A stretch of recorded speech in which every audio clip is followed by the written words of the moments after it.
दिल्ली में कानून व्यवस्था बहुत ज्यादा बद से बदतर होती जा रही है।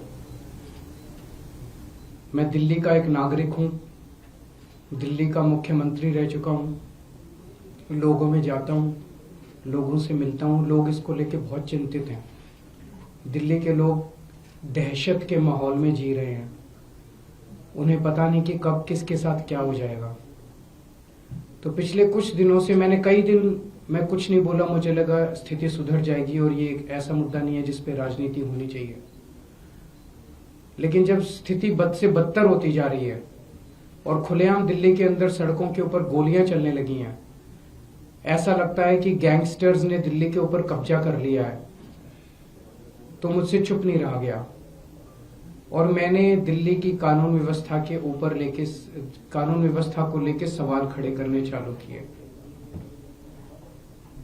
मैं नांगलोई गया।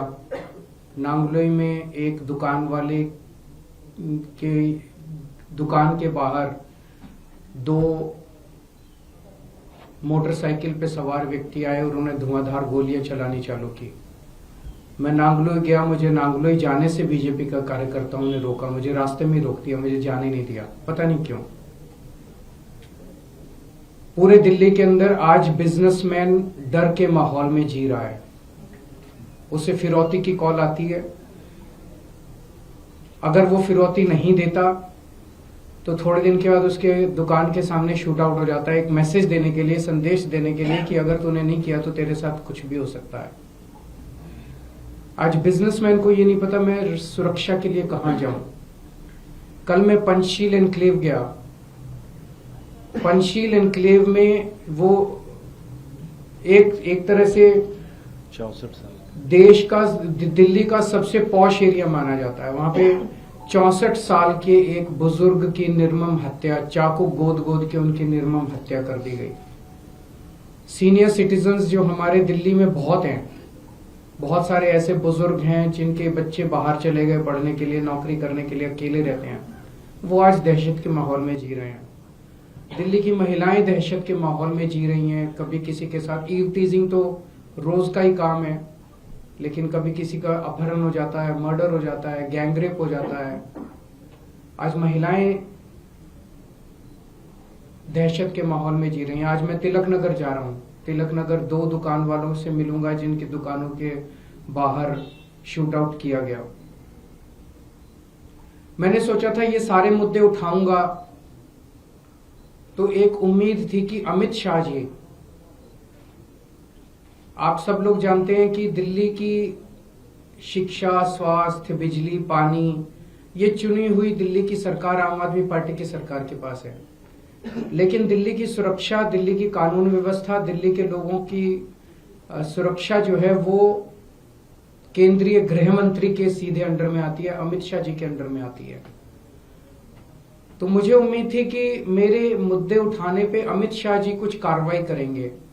अमित शाह जी बलात्कारियों को पकड़ेंगे, अमित शाह जी गैंगस्टर्स को पकड़ेंगे, अमित शाह जी पुलिस को बोलेंगे कि इस तरह की घटनाएं अब नहीं होनी चाहिए।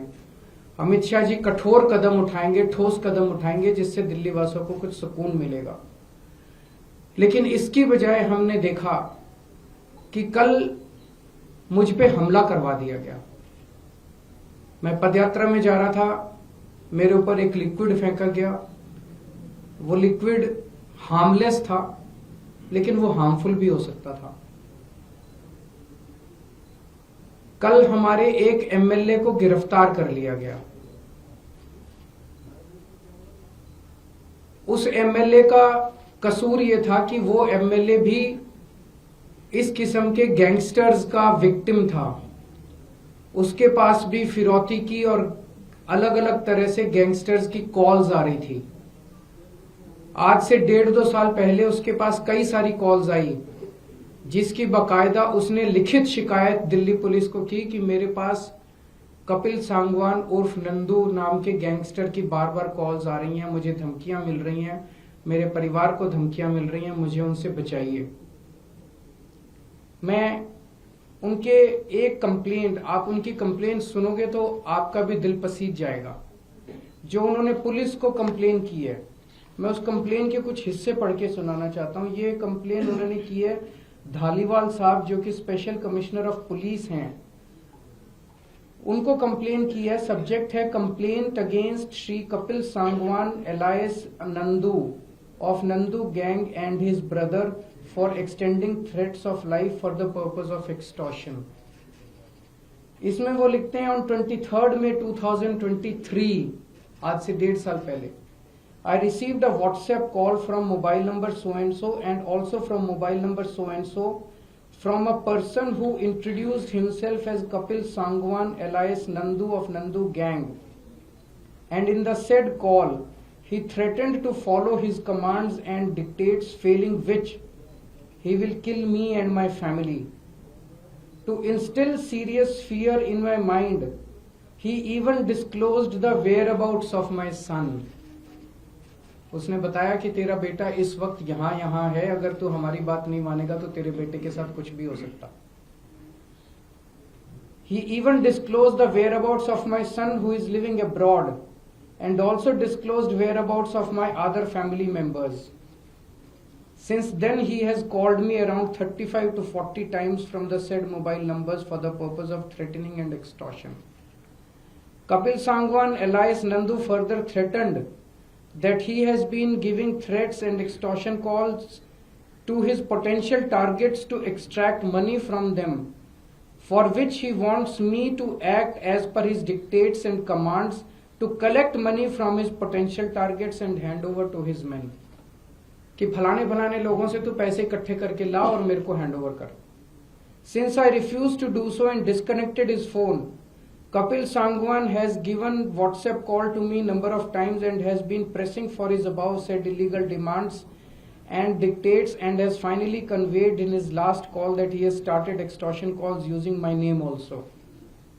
In planning of extortion from his potential targets, Kapil Sangwan wants me to contact his potential targets to convey message of extortion for demand of money and to collect extortion money from his targets.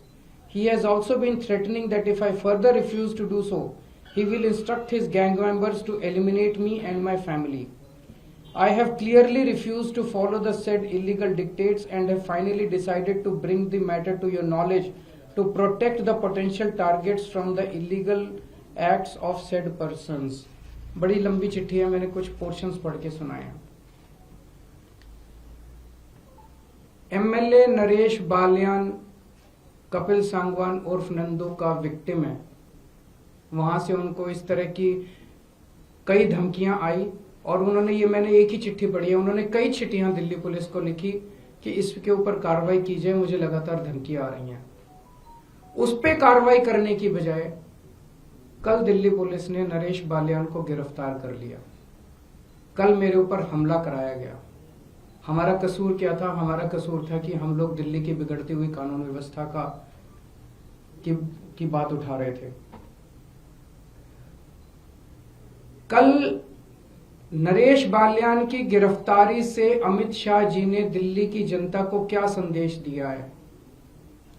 उन्होंने सीधा सीधा संदेश दिया है कि अगर तुमने complain करने की कोशिश करी, अगर तुम्हारे साथ कुछ भी होता है और तुमने कंप्लेन करी, तो तुम्हें ही, तुम्हारे ऊपर हमला भी कराया जा सकता है, तुम्हें गिरफ्तार भी किया जा सकता है। कंप्लेन करने की हिम्मत मत करना। ये सीधा सीधा मैसेज है। गैंगस्टर्स को क्या संदेश दिया अमित शाह जी ने? कि मैं हूं तुम्हें बचाने के लिए, चिंता मत करना। कोई कंप्लेंट आएगी, कंप्लेनेंट की ऐसी तैसी कर देंगे, कंप्लेन करने वाले की ऐसी तैसी कर देंगे, तुम चिंता मत करना, मैं बैठा हूं गृह मंत्रालय में तुम लोगों को बचाने के लिए। कौन बचाएगा फिर लोगों को?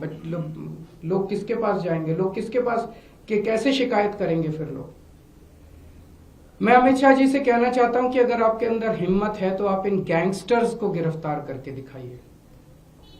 बच्चा बच्चा दिल्ली का जानता है कि दिल्ली के अंदर कौन कौन गैंगस्टर्स ऑपरेट कर रहे हैं।